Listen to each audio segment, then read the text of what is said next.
Aprilia Tuareg 660 is one of the newest entrants into the growing middleweight adventure bike sector and is a much anticipated return to the dirt for the Italian manufacturer. At £10,600 it's competitively priced, and its obvious closest competitor is the Yamaha Tenere 700, but does this bike offer more for potential buyers?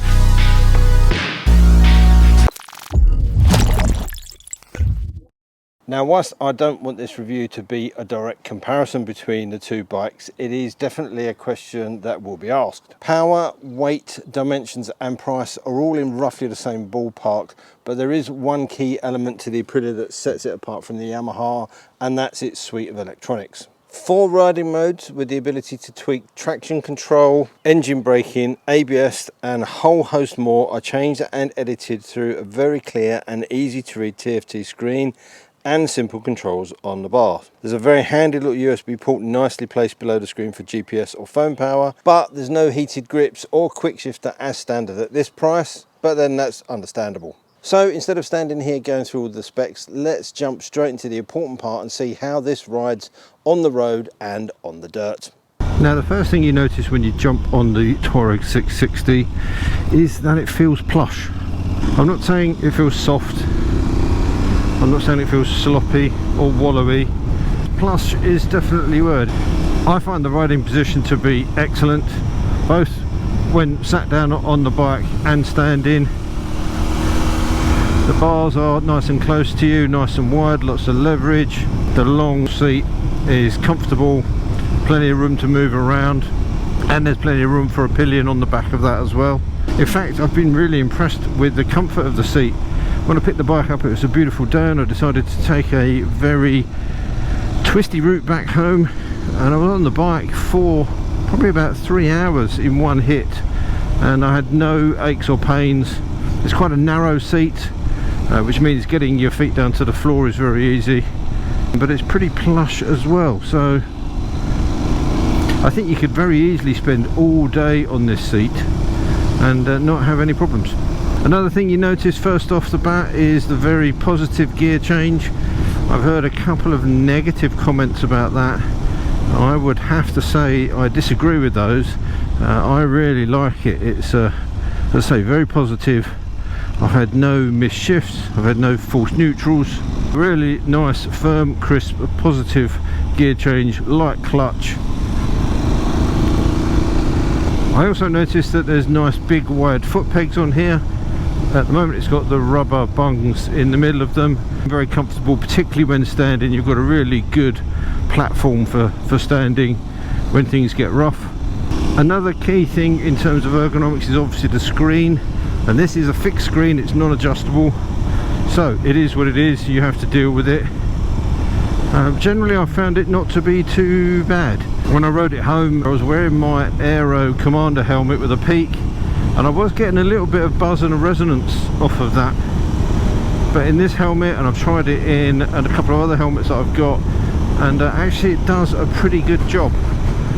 All screens on adventure bikes create some kind of wind noise, and this is not the best I've tried, but by a long stretch it's not the worst. And even though you can't adjust it, I don't really see a problem with it. I could live with this. I'm 5'10", so maybe I'm kind of the optimum height. If you're any taller, maybe you'd want to put a deflector on the top for long motorway runs, but outside of that it's good. It looks a bit odd from the front because it's kind of looks a bit pregnant. It's got a bulbous sort of curve to it, and that sat above that sort of weird shape headlight may put a few people off, but in terms of the way the screen works, it's not bad. The TFT screen is nice and clear, bright, easy to read, lots of information, and switching the riding modes that we talked about earlier on is really simple as well, because you have a dedicated riding mode button here. So if I push that, we're currently in Explore, that takes you to Urban, Off-Road, Individual, and then back to Explore. They're all colour coded as well, so you know from the background colour of the screen what mode you're in, which is quite good. It's not the biggest TFT screen in the world, but a bit like the KTM's, it's very functional, very clear. I like what they've done with that. The 4 button controls on the side here make it very easy to be able to go in and make the changes that you need to do. Cruise control on here is standard as well. The performance from this 660cc twin motor is peppy, particularly at the top end, but it's also got quite a nice soft throttle and a soft power delivery low down in the rev, so that makes it ideal for not only riding off-road but also on the road when you're filtering around town and pottering about. But once you get it up above about 5,000 revs, it really starts to sing, and you get a glorious note from that exhaust.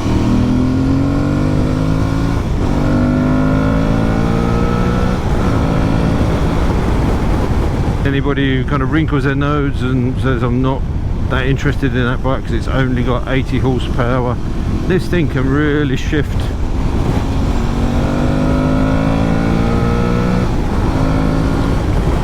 We know how good the engine is from seeing it in the Tuono. Whilst it's got a bit of a softer tune on here, it's still a hell of a lot of fun. You can really hustle it around. In some respects, I would argue that you don't need any more power than this on an adventure bike. This cruises along at motorway speeds in a very relaxed fashion, but as the Aprilia hashtag says, be a racer.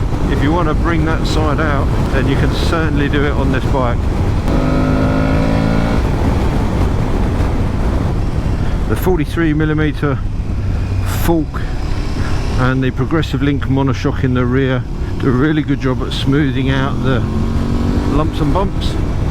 That gives you a really comfortable ride, but by the same token they give you a really nice feel. And as I said before earlier on, it's plush, so you can really got nice control. You can feel exactly what's going on. Good front end feel,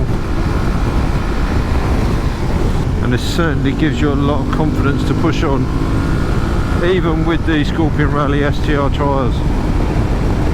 Not sure I'd do the same in the wet quite as hard, but on dry tarmac they are no problem whatsoever. Ooh, let's off-road. I've already mentioned how comfortable this long single seat is, and another nice touch that I've seen is the recessed grab handles, which is good for the pillion, but it also helps to keep the bike looking slim, and this is a very slim and well proportioned machine.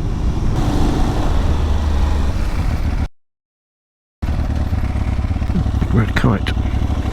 You've got decent fuel capacity as well. There's an 18-litre tank on this bike, and it's very nicely designed. You've got this sort of plastic tank that sits here, but it drops right down below the seat, which helps to keep the centre of gravity low, and is what helps to make this such a balanced bike. It's nice to see that they're thinking about getting the weight of that fuel down low and towards the center of the bike. That's really good. And you've got this recess here as well, which is good for getting your knees tucked in to give you that little bit of extra coverage, but also when you're standing you haven't got your legs splayed out. You've got a really nice narrow part and a nice bit for your knees to grip. And it's these sort of details that show you how much thought has gone into this bike. Even simple things like the hand guards. It's just a plastic handguard that you see on many other adventure bikes, but I've actually thought about it and run the protection up so that it covers that brake master cylinder as well. Simple things, but it shows that they put a lot of thought into it. Even things like the side stand is a nice big thick chunky but aluminium side stand. And actually the feeling I get about everything from this bike is that it's very nicely put together. The finish is good, and yeah, it's a really nice bike to ride. It's a really nice bike to look at, and I would imagine it's probably a really nice bike to own. I don't really know very much about Aprilias and what their reliability is like, or how they weather over time, but I would class this as a pretty premium type of bike, really, despite its price tag.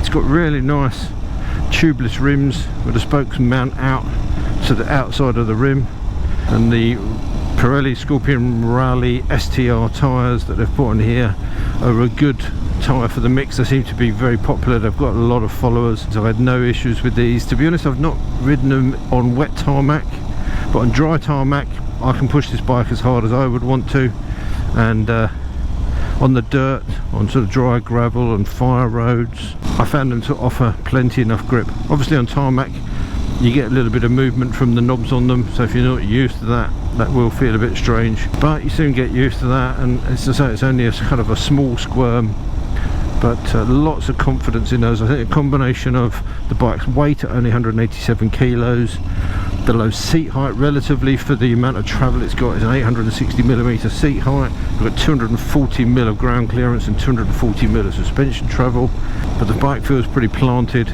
And as I say, I think those tyres are a good choice for a bit of everything that you'll end up doing on this bike. It's the sort of bike that makes you just want to go out and ride it and go and explore. I've really felt the urge to ride down this kind of lane or even hit some of the byways on this bike. And the fact that it is light, nimble, manoeuvrable doesn't fill me with dread. Okay, I'm not going to go into really snotty, muddy byways where you'd only want to take a dirt bike, but I'd certainly take this to places that I wouldn't consider to take an Africa Twin or the 1290 Super Adventure R. As good as they are off-road, that just that extra bulk and weight makes things a little bit more nervous for a basic off-road rider as I am. This is what I was saying about the confidence that this bike gives you off-road. I'm quite happy to come and try things out like this. Right, here we go. Mode button, urban, off-road. I didn't really think about this because I've got jeans and my T6 blender boots on, which are waterproof, but I don't really want to get them particularly muddy. Off-road mode, the rear ABS is off, so I can do skids. But I was saying, this sort of really easy, relaxed standing position with a very narrow part of the bike in between your knees is good. It's darker down here than I was expecting. I've got a tinted visor on. Luckily it's a transitions one, so it will pick up. But yeah, just the nice bar position, big wide pegs. Ooh, dead animal. Nice relaxed throttle, plenty of ground clearance, nice plush suspension, means that your trips through here in a very relaxed manner. So I was saying, if you're new to big adventure bikes and you want something where you are going to be able to go and do a little bit of this sort of trail work, nice simple graded paths, then this is a good place to start. It's not intimidating. Okay, yeah, it's heavy, 187 kilos before you put the fuel in. It's going to be getting towards 200 kilos fully filled up, and that's not a light bike to pick up by any means. But I tend to find that any bike that gives you confidence when you're riding it is going to be easier to ride. You're going to enjoy it more. You're not going to get nervous and stiff, and that's going to improve your trail riding. Rear ABS is disabled, and I've got a little bit more slip as well from the rear, so a couple of times on bends there, if I just give it a squirt of power, the back end just brings itself around.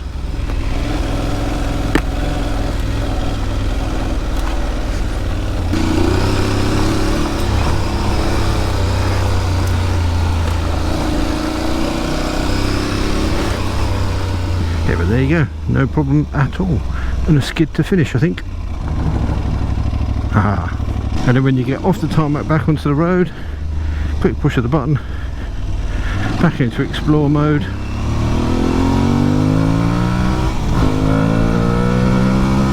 And we can start exploring the tarmac.